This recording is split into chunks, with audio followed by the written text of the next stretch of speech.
Assalamualaikum warahmatullahi wabarakatuh. Selamat datang di perkuliahan Pendidikan Bahasa Indonesia SD pertemuan keempat. Hari ini kita akan belajar tentang hakikat menyimak, teknik, metode, dan strategi menyimak. Pertama-tama, perkenalkan anggota kelompok 1 yang akan memaparkan materi pada hari ini. Yang pertama ada Arima Cahyaningrum sebagai pembicara 1, Intan Putri Deviani sebagai pembicara 2, Islahyati sebagai pembicara 3, Muhammad Masrur sebagai pembicara 4, dan Cecilia sebagai moderator. Baik, langsung saja kita mulai ke presentasi. Silahkan. Mohon untuk diperhatikan dengan baik ya.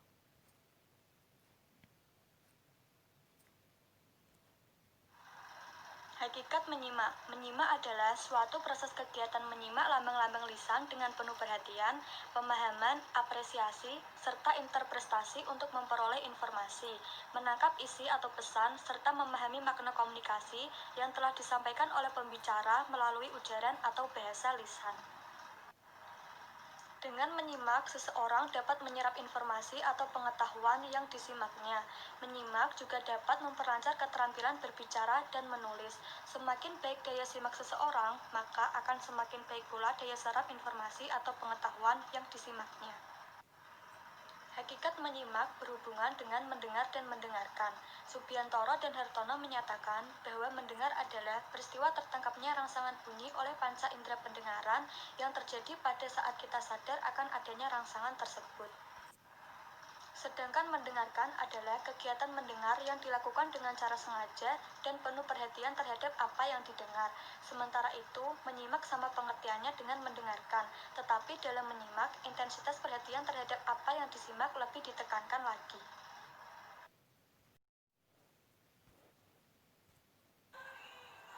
Selanjutnya yang B, teknik menyimak. Teknik menyimak atau cara menyimak dapat dilakukan secara variatif untuk menghindar kesan yang monoton terhadap strategi mengajar guru di sekolah dasar.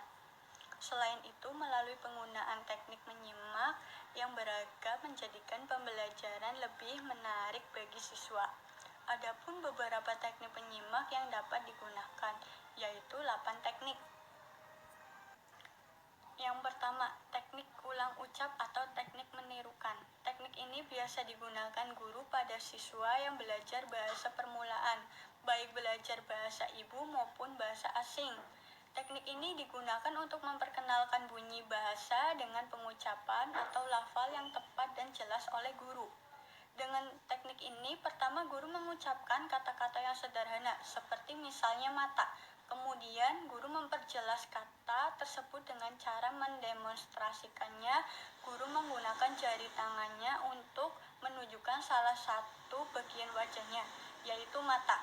Langkah kedua, guru mengucapkan kata mata dengan jelas dan keras. Siswa diminta menyimak dengan baik, kemudian menirukan apa yang diucapkan oleh guru. Teknik 1 rekaman 1 kelas. Teknik ini guru terlebih dahulu menyiapkan rekaman melalui kaset, CD, ataupun laptop yang berisi ceramah, pembacaan puisi, pidato, cerita atau dongeng, drama, dan sebagainya. Setelah itu guru memutar rekaman yang telah disampaikan sebelumnya. Misalnya dongeng, siswa diminta menyimak baik-baik. Rekaman dapat diputar ulang bila siswa belum dapat mengikuti tentang apa yang diputar. Kemudian, siswa diberikan tugas menjawab pertanyaan untuk menguji pemahaman terhadap rekaman yang disimaknya. Contohnya, apa tema dari dongeng tersebut? Siapa yang menjadi tokoh dalam dongeng tersebut? Bagaimana watak dari tokoh tersebut? Teknik informasi beranting. Teknik ini guru memberi informasi kepada salah satu siswa, kemudian informasi tersebut disampaikan kepada siswa di dekatnya. Begitupun seterusnya, informasi disampaikan secara beranting. Siswa yang menerima informasi terakhir mengucapkan keras informasi tersebut di hadapan teman-temannya. Dengan demikian, kita tahu apakah informasi itu tetap sama dengan sumber pertama atau tidak. Jika tetap sama, berarti daya simak siswa sudah baik. Akan tetapi bila informasi pertama berubah setelah beranting, ini berarti daya simak siswa masih kurang. Contohnya informasi Andi membeli mie bersama Rani tadi pagi. Teknik satu mulut satu kelas.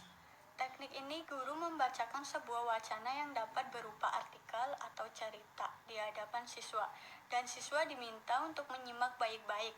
Sebelum siswa menyimak, guru memberi penjelasan tentang apa yang pernah disimak. Setelah guru selesai membacakan, guru dapat meminta siswa, misalnya menceritakan kembali isi materi, menyebutkan urutan ide pokok, menyebutkan tokoh atau pelaku cerita dari apa yang disimak. Dari pertanyaan yang disampaikan guru kepada siswa tentu saja harus disesuaikan dengan tujuan yang telah dirumuskan. Teknik group close. Dalam penggunaan teknik ini, guru membacakan sebuah wacana sekali. Siswa diminta menyimak baik-baik. Kemudian guru membacakan lagi wacana tersebut dengan cara membaca paragraf awal penuh. Sedangkan paragraf berikutnya ada beberapa kata atau kelompok kata yang dihilangkan. Setelah itu, tugas siswa adalah memikirkan konteks wacana dan mengisi tempat yang kosong dengan kelompok kata yang asli dari wacana yang dibacakan sebelumnya. Teknik simak lipat cakap. Sesuai dengan nama teknik ini, penyimak terlibat dalam pembicaraan. Dalam pelaksanaan teknik ini, guru dapat menugaskan siswa mengadakan wawancara. Misalnya, dengan guru, wali, guru pengajar, bahasa Bali, budayawan sebelum mengadakan wawancara. Siswa diminta menyiapkan apa yang perlu ditanyakan kepada orang yang diwawancarai. Tugas selanjutnya, siswa menyusun hasil wawancara yang kemudian diserahkan kepada guru untuk teliti. Teknik parafrase. Dalam penggunaan teknik ini, guru terlebih dahulu menyiapkan sebuah puisi untuk disimak oleh siswa. Setelah itu, guru membacakan puisi yang telah disiapkan dengan jelas. Kemudian, siswa selesai menyimak, siswa secara bergiliran disuruh menceritakan kembali isi puisi yang telah disimaknya dengan kata-kata tersendiri. Dalam menerapkan teknik ini, guru harus menyesuaikan dengan perkembangan bahasa siswa agar dalam pelaksanaannya dapat berjalan sesuai tujuan. Teknik simak bebas lipat cakap. Teknik ini senada dengan teknik simak lipat cakap yang mementingkan keterlibatan penyimak dalam pembicaraan. Penyimak di sini hanya berlaku sebagai pemerhati yang penuh minat. Tekun menyimak apa yang disampaikan oleh pembicaraan sehingga penyimak dapat memahami isi pembicaraan. Tujuan pembicaraan menganalisis apa yang dibicarakan, serta akhirnya menilai isi pembicaraan.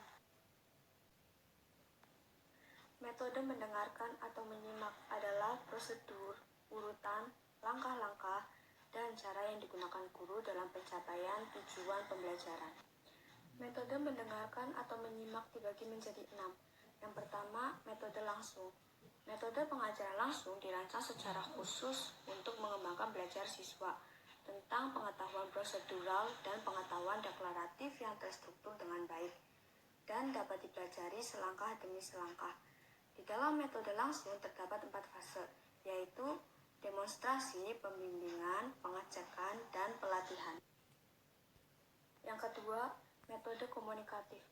Desain yang bermuatan metode komunikatif harus mencakup semua keterampilan berbahasa. Metode komunikatif berarti bahwa pembelajaran menyimak harus berorientasi pada fungsi utama bahasa, yaitu sebagai alat komunikasi. Yang ketiga, metode integratif.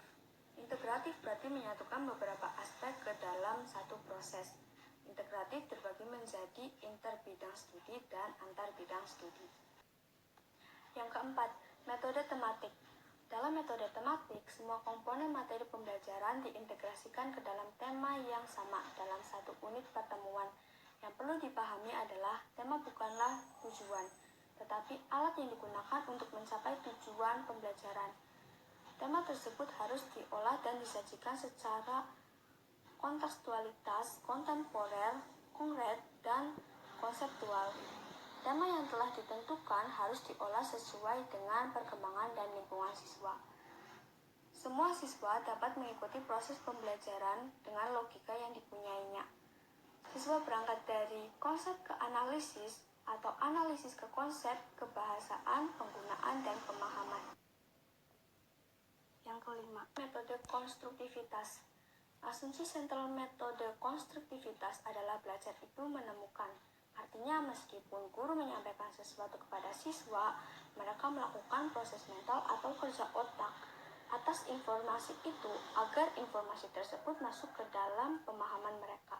Metode konstruktivistik didasarkan pada teori kognitif yang menekankan pada pembelajaran kooperatif, pembelajaran generatif, strategi bertanya, inquiry atau menemukan, dan keterampilan metakognitif lainnya. Yang keenam, metode kontekstual. Pembelajaran kontekstual adalah konsepsi pembelajaran yang membantu guru menghubungkan antara pelajaran dengan situasi dunia nyata dan pembelajaran yang memotivasi siswa agar menghubungkan pengetahuan dan terapannya dengan kehidupan sehari-hari. Adapun metode ini dapat diterapkan dalam salah satu pembelajaran menulis deskripsi. Siswa dapat belajar dalam situasi dunia nyata. Selanjutnya yaitu strategi menyimak. Yang pertama yaitu strategi menyimak dan berpikir langsung atau MBL. Strategi ini dibagi menjadi 3 bagian. Yang pertama A yaitu prasimak atau persiapan menyimak. Nomor 1, pada tahap ini guru memberitahukan judul cerita yang akan disimak. Misalnya saat sendirian di rumah, itu judulnya. Kemudian nomor 2 yaitu berdasarkan judul tersebut guru menanyakan kepada siswa. Misalnya, bagaimana seandainya malam hari sendirian di rumah? Kemudian nomor 3 yaitu untuk membangkitkan imajinasi siswa, guru bisa menunjukkan gambar rumah yang gelap. Selanjutnya nomor 4 yaitu selanjutnya guru mengajukan pertanyaan. Misalnya, apa kira-kira isi cerita yang akan dibacakan? Apa kira-kira yang menarik dari isi cerita itu? Bagaimana seandainya peristiwa itu terjadi pada kalian? Kemudian yang B yaitu saat simak, guru membaca nyaring. Yang pertama yaitu guru membacakan cerita dengan suara nyaring secara menarik dan hidup. Nomor 2 yaitu pada bagian tertentu yang dianggap memiliki hubungan dengan prediksi dan tujuan pembelajaran, guru menghentikan bacaan dan mengajukan pertanyaan kepada siswa. Misalnya, apa kesimpulan yang kalian peroleh? Apa yang terjadi kemudian? Apa yang terjadi selanjutnya? Kemudian nomor 3 yaitu setelah tanya jawab dianggap cukup, guru melanjutkan membaca lagi dan mengulangi langkah di poin kedua sampai cerita selesai. Kemudian yang terakhir yaitu pasca simak atau refleksi. Yang pertama itu ada guru mengakhiri pembacaan cerita. Nomor 2, selanjutnya guru meminta siswa untuk mengemukakan kembali isi cerita dan guru meminta pendapat siswa tentang unsur-unsur cerita. Kemudian